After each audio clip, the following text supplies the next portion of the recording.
মেয়েদেরকে আমরা আরো এডুকেট করতে চাই এবং তার হিসাবে আমরা ডিগ্রি পর্যন্ত মেয়েদের ফ্রি করার চিন্তা করেছি, পরিকল্পনা করেছি। মেয়েদের শিক্ষা ব্যবস্থা যারা ভালো করবে তাদেরকে আমরা স্কলারশিপের ব্যবস্থা করব, মেয়েদেরকে, নারীদেরকে।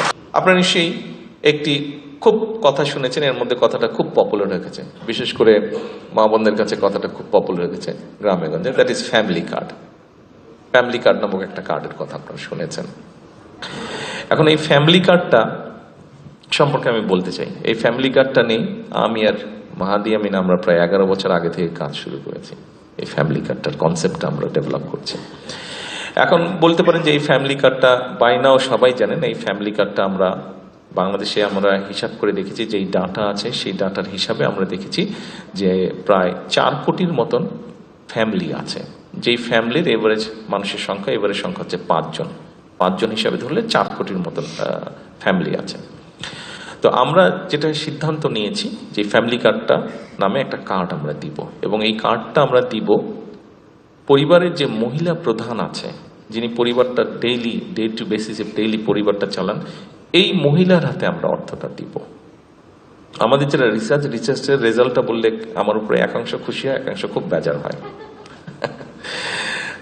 যারা খুশি হন তারা হচ্ছে নারীরা খুশি হন, কারণ আমাদের রিসার্চটা আমাদেরকে বলছে যে আপনি যখন একটা সাপোর্ট, ফাইন্যান্সিয়াল সাপোর্ট একজন নারীর হাতে দিবেন, সে ওটা চিন্তা ভাবনা করে খরচ করে, সে তার পরিবারের কথা চিন্তা করে, পরিবারের সিকিউরিটির কথা চিন্তা করে, ভবিষ্যৎ চিন্তা করে, সেভাবে প্ল্যান করে সে খরচ করে। আমরা যতই বলি, অনেকে বিভিন্নভাবে বলে যে না নারীরা অত চিন্তা করে না, কিন্তু নারীরা কিন্তু ঠিকই চিন্তা করতে পারে। তারা প্ল্যান ওইভাবেই করে সেই অর্থটা, সেই রিসোর্সটা সেভাবে ব্যবহার করে। ছেলেদের ক্ষেত্রে দেখা যায়, ছেলেদেরকে একটা রিসোর্স দিলে ছেলেরা একটু গিয়ে গল্প গুজব করে বন্ধু বান্ধব নিয়ে রিসোর্সটা নষ্ট করে ফেলে। তো আর সব ক্ষেত্রে হয়তো না, কিছু কিছু এক্সেপশনসও আছে, বাট ওভারঅল রিসার্চ তাই আমাদেরকে বলে। তো সেই জন্যই আমরা, সেই জন্য না অ্যাকচুয়ালি, ব্যাপার হচ্ছে আরেকটা বিষয়। দেখুন আমাদের সামাজিক প্রেক্ষাপটে যেটা হচ্ছে যে 20 কোটি মানুষ, আমরা যত যে যাই প্ল্যান করি না কেন, এই 20 কোটি মানুষের দেশটা যদি আমরা চিন্তা করি, দেখেন মালয়েশিয়া বিশাল একটা দেশ, কিভাবে ল্যান্ড ওয়াইজ বিশাল, কিন্তু পপুলেশন কত এখন? 2.5 কোটি, ওদের 3 কোটি পপুলেশন।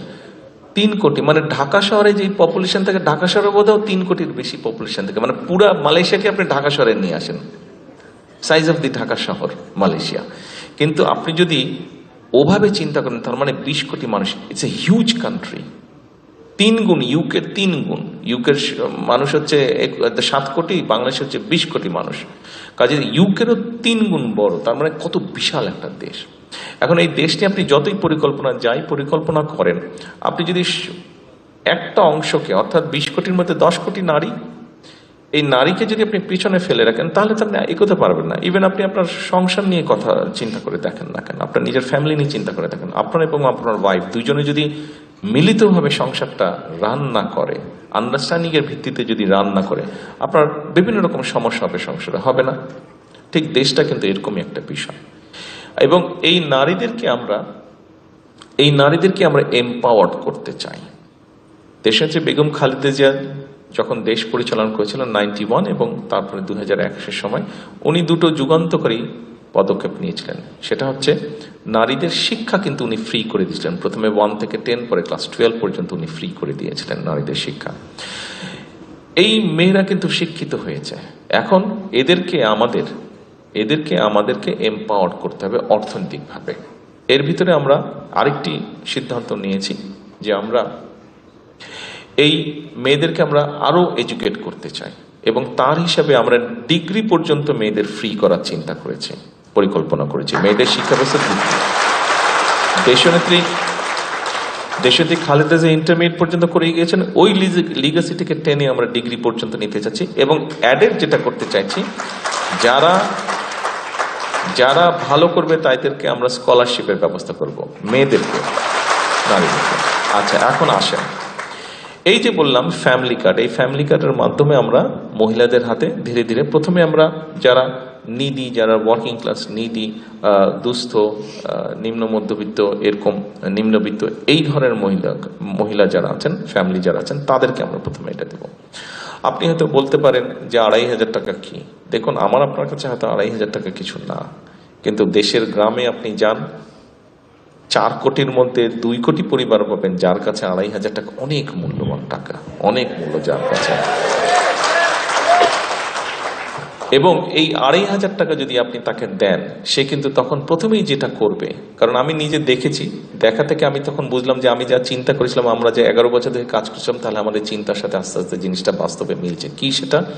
যারা পেয়েছে তাদেরকে জিজ্ঞেস করেছে, সাংবাদিকরা, ওই যে ওখানে সাংবাদিকরা আছেন, ওনাদের মধ্যে অনেকে জিজ্ঞেস করেছেন, যখন যেখানে বিভিন্ন জায়গায় ফ্যামিলি কার্ড দেওয়া হচ্ছে, যে কি করবেন টাকাটা দিয়ে। বলে প্রথমে আমার দেখবো প্রয়োজনীয় ওষুধ যেটা সেটা কিনবো, তারপরে বাচ্চাদের প্রয়োজনীয় যে জিনিসটা সেটা কিনবো। তার মানে চিন্তা করে থাকেন, প্রথমে সে পরিবারের অসুখ বিসুখ যারা আছে তাদের ওষুধ কিনবে, এসেনশিয়াল জিনিসটা, তারপরে বাচ্চাদের যেটা প্রয়োজনীয় জিনিস সেটা কিনবে, তারপরে পরিবারের একটু বেটার খাবারের ব্যবস্থা করবে। আমরা যেটা দেখেছি, এই কাজগুলো তো হবেই, এই কাজগুলোর সাথে দেখুন, যখন সে একটু বেটার হয়ে যাবে, যখন তার খাওয়ার পরিমাণটা একটু ভালো হবে, একটু বেটার খেতে পারবে, তারপরে যখন তার অসুখ বিসুখের বিষয়টা কমে আসবে, ওষুধ কিনতে পারলে যখন সুস্থ হয়ে আসবে, তখন সেখান থেকে কিছু টাকা আবার তার কাছে বাঁচবে, ওই 2,500 টাকা থেকে। একসময় তার হাতে তার বেসিক প্রয়োজনটা যখন 2 বছর 3 বছর পরে কমে আসবে, তার হাতে যখন সঞ্চয়টা আস্তে আস্তে বাড়বে, ওই 2,500 টাকা থেকে সঞ্চয়টা বাড়বে, তখন সে কিন্তু আরেকটা কাজে মন দিবে।